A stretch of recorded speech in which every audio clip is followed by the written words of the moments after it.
Today's passage isn't one that we encounter very often, at least not in the context of worship.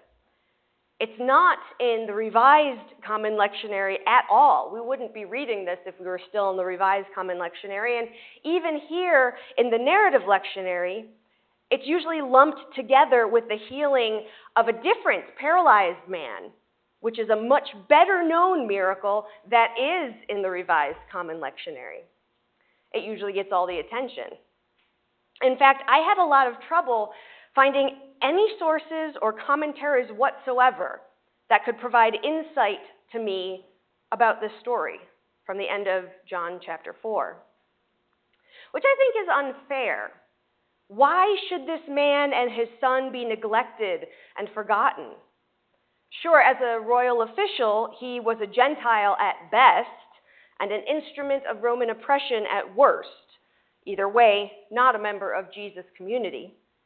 But he was facing one of the most universal human experiences there is: fear for the life of a loved one.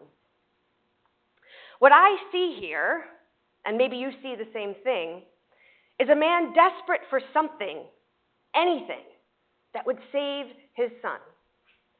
John doesn't tell us exactly what this man says to persuade Jesus to help, but if you can put yourself in his shoes for a moment, you can probably begin to imagine what it might have been like. He may have tried to present his case in a calm, measured way, but I can almost guarantee that his voice was shaking and had an edge of panic to it. Can you imagine how this must have felt? How the sliver of hope that Jesus represented was nothing compared to the overwhelming logic that told him he was going to lose his son. How aware he must have been of the fact that every moment he spent with Jesus was robbing him of what could turn out to be his final moments with his son. Can you picture it? Can you feel it? Yet in spite of this man's clear distress, Jesus doesn't give the compassionate response that we might expect from him.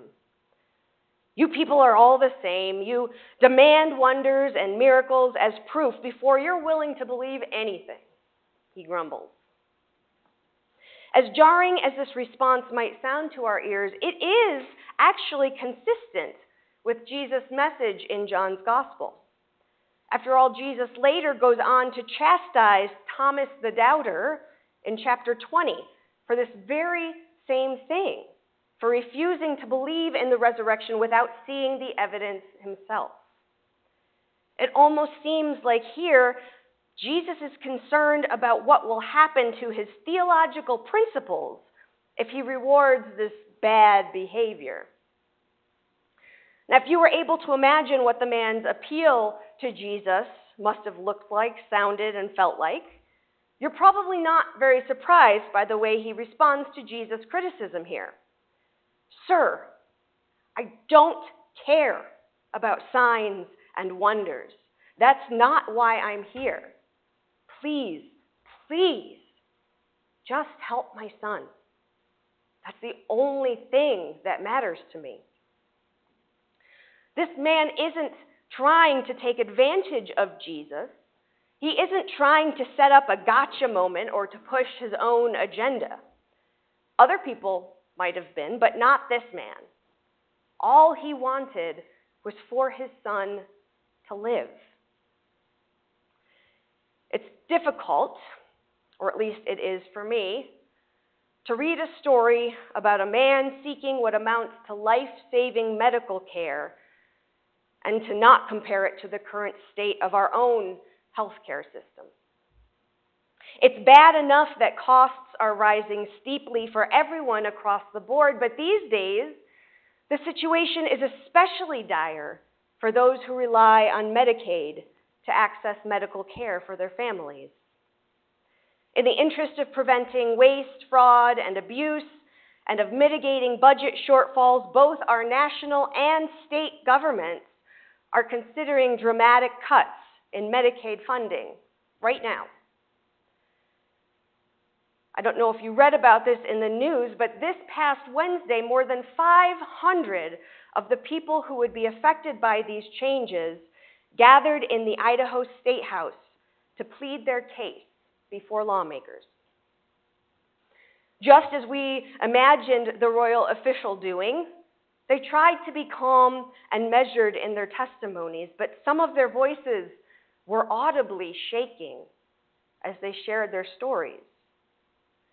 They spoke of their loved ones who would die, literally die, without the medical equipment, therapies, and round-the-clock care that Medicaid makes possible for their families to afford. They begged for their loved ones to be seen as more than just a statistic that could maybe save a little bit of money. They asked why their loved ones should have to pay with their lives for our society's budgeting issues. I'm sure that they went into this forum knowing exactly the sort of response that they could expect, not just from the lawmakers themselves, but from their fellow citizens. We hear this all the time. They're the same sort of principle-based objections that Jesus raised. You people are all the same. You refuse to take personal responsibility and expect handouts instead.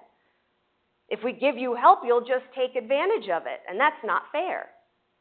We have to balance the budget one way or another. For each one of these objections, it's important for us to remember that they don't come out of nowhere. They reflect real concerns, just as Jesus' objection reflected his real concern. Jesus was right. Many people do demand miraculous proof before they're willing to believe. And that poses a serious problem to his larger mission. Those who argue for cuts to Medicaid and other health care are also right. These are expensive programs that some individuals inevitably take advantage of. The difference, though, is that while Jesus' concerns were absolutely valid, he still chose to prioritize the child's life over his principles. He listened to the man, believed him, and provided the healing that his son so desperately needed. No questions asked. Jesus recognized what was really at stake. If he healed the boy, there was a chance that Jesus would possibly be taken advantage of. This man could just be looking for a show. But on the other hand, if he'd uncompromisingly upheld his principles, a child would be dead. The choice was clear to him, as it should be to us. Jesus chose people over principles. Now, this isn't always as straightforward a choice as Jesus makes it seem here. It can be hard to accurately calculate the stakes when our perspective is limited to our small corner of the world. Maybe we really do believe that budget cuts are just a question of everybody tightening their belts just a little bit, instead of a life and death situation, because from the only perspective we can see, our own, that's all it is.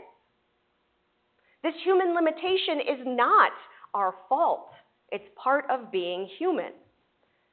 But it is our fault if we refuse to expand our understanding when other perspectives are made readily available to us. That's why it is so profoundly important to listen when others tell us about their own experiences, to listen and believe. That's why that forum on Wednesday was so important. Jesus believed the man when he insisted that all he was after was healing for his son. As followers of Christ, we too are compelled to believe people when we hear them ask for help. Sure, it may mean that we get taken advantage of every once in a while, both as individuals and as a society. But if this choice also means that lives will be saved, even just one, don't you think Jesus would say that it's worth that risk? But the fact is that this choice goes beyond a basic cost-benefit analysis. When Jesus healed the official's son, he didn't just save a life, although that would have been enough. He turned their entire household into believers. When we choose to prioritize people over principles in Christ's name, we demonstrate something far more important than our sense of practicality or our administrative prowess.